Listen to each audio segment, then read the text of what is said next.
Magdalena Frida Carmen Kahlo Calderón, qu'on appelle simplement Frida, naît dans le Mexique du début du XXe siècle. Son père est un émigré allemand et sa mère est mexicaine. Elle est entourée de 3 sœurs, dont Cristina, qui restera sa confidente tout au long de sa vie, même si elles se fâcheront quelquefois. Les fillettes grandissent dans la Casa Azul, une maison bleue que leur père a construite dans la banlieue de Mexico, la capitale du Mexique. La famille est heureuse, mais dans les rues, la révolte gronde contre la dictature en place. Bientôt, c'est la révolution dans tout le pays. À l'âge de 6 ans, Frida commence à avoir mal à la jambe droite. On découvre alors qu'elle est atteinte d'une maladie, la poliomyélite, qui empêche sa jambe de grandir normalement. À l'école, on la surnomme méchamment Frida la boiteuse. Alors, elle cache sa différence sous de larges pantalons ou de grosses chaussettes, même en plein été. Heureusement, son père est attentif et l'entoure d'affection. Il l'emmène partout et l'initie à la photographie, son métier. C'est ainsi qu'elle aiguise son regard artistique dès son plus jeune âge. Pourtant, elle n'envisage pas de suivre ses traces et rêve plutôt de devenir médecin. Le 17 septembre 1925, le bus qui la ramène de l'école percute un tramway. Frida est très gravement blessée. Elle passe plusieurs semaines à l'hôpital et de longs mois alité. C'est pendant cette période difficile qu'elle commence à peindre. Ses tableaux aux couleurs vives, des autoportraits le plus souvent, sont effectués depuis son lit avec l'aide d'un miroir accroché au plafond pour qu'elle puisse se voir.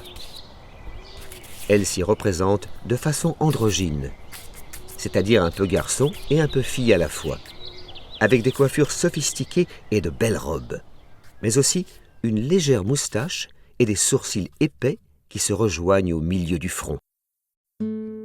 L'artiste explique « Ma peinture porte en elle le message de la douleur.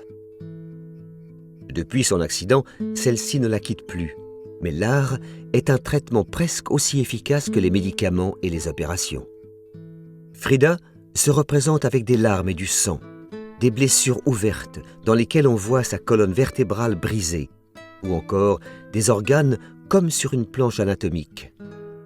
La peinture l'aide à aller de l'avant et à exprimer sa souffrance pour se soulager. C'est ce qu'on appelle le processus de catharsis. Grâce à cela, Frida retrouve la joie de vivre.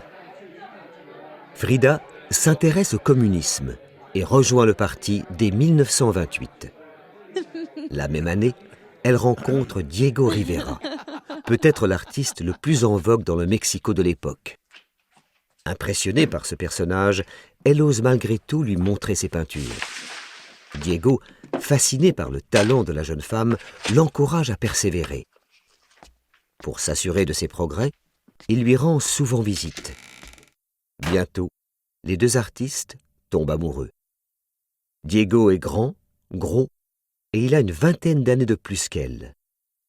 À l'annonce de leur fiançailles, les parents de Frida s'exclament « C'est l'union d'une colombe avec un éléphant !» Le couple se marie en 1929. Sa notoriété croissant, Diego reçoit des commandes de plus en plus importantes. En 1930, on lui propose de réaliser plusieurs fresques aux États-Unis. Le couple s'installe alors à San Francisco, puis à Détroit, et enfin à New York.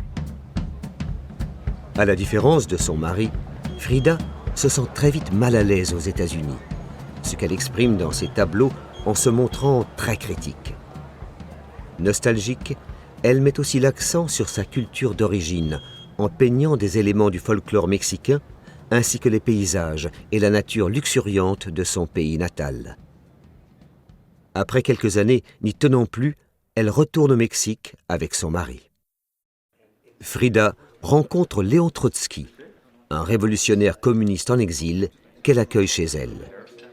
Puis, en 1938, elle fait la connaissance du poète André Breton, qui qualifie son œuvre de surréaliste. Cette étiquette l'aide à se faire un nom dans le monde de l'art. Pourtant, elle n'a pas le sentiment d'appartenir au mouvement. Elle dira « Je n'avais jamais su que j'étais surréaliste jusqu'à ce qu'André Breton vienne au Mexique et me dise que je l'étais. Moi-même, je ne sais toujours pas ce que je suis. » C'est une période faste pour Frida, qui devient l'une des peintres les plus en vue de son époque. Une grande exposition est organisée à New York où elle vend plus de la moitié de ses œuvres. En 1942, Frida est élue membre du Seminario de Cultura Mexicana, une organisation composée d'artistes et d'intellectuels. L'année suivante, elle accepte un poste de professeur de peinture à l'Académie des Beaux-Arts. Elle emmène ses élèves dans la rue et dans les campagnes pour qu'ils saisissent l'essence de la mexicanité. Sa santé se dégrade et elle ne peut bientôt plus se déplacer. À chaque problème, une solution. Frida reçoit ses élèves, les fridos, chez elle. Ils peignent dans le jardin et viennent lui montrer leurs œuvres dans sa chambre où elle se repose. La santé de Frida décline de jour en jour. Elle doit de nouveau porter des corsets et subir plusieurs opérations très lourdes.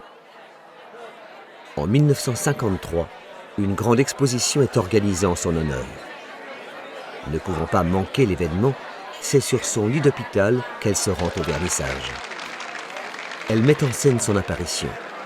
Elle s'est soigneusement coiffée et habillée malgré son état. C'est une grande fête pour Frida. Malheureusement, quelques mois plus tard, son médecin doit lui couper la jambe droite. Désormais amputée, elle porte une jambe de bois. C'est pour elle une grande souffrance. Alors qu'elle est très affaiblie, Frida peint son dernier tableau. Il s'agit d'une nature morte représentant des pastèques, sur lesquels elle écrit en lettres rouges sang « Viva la vida !»« Vive la vie !»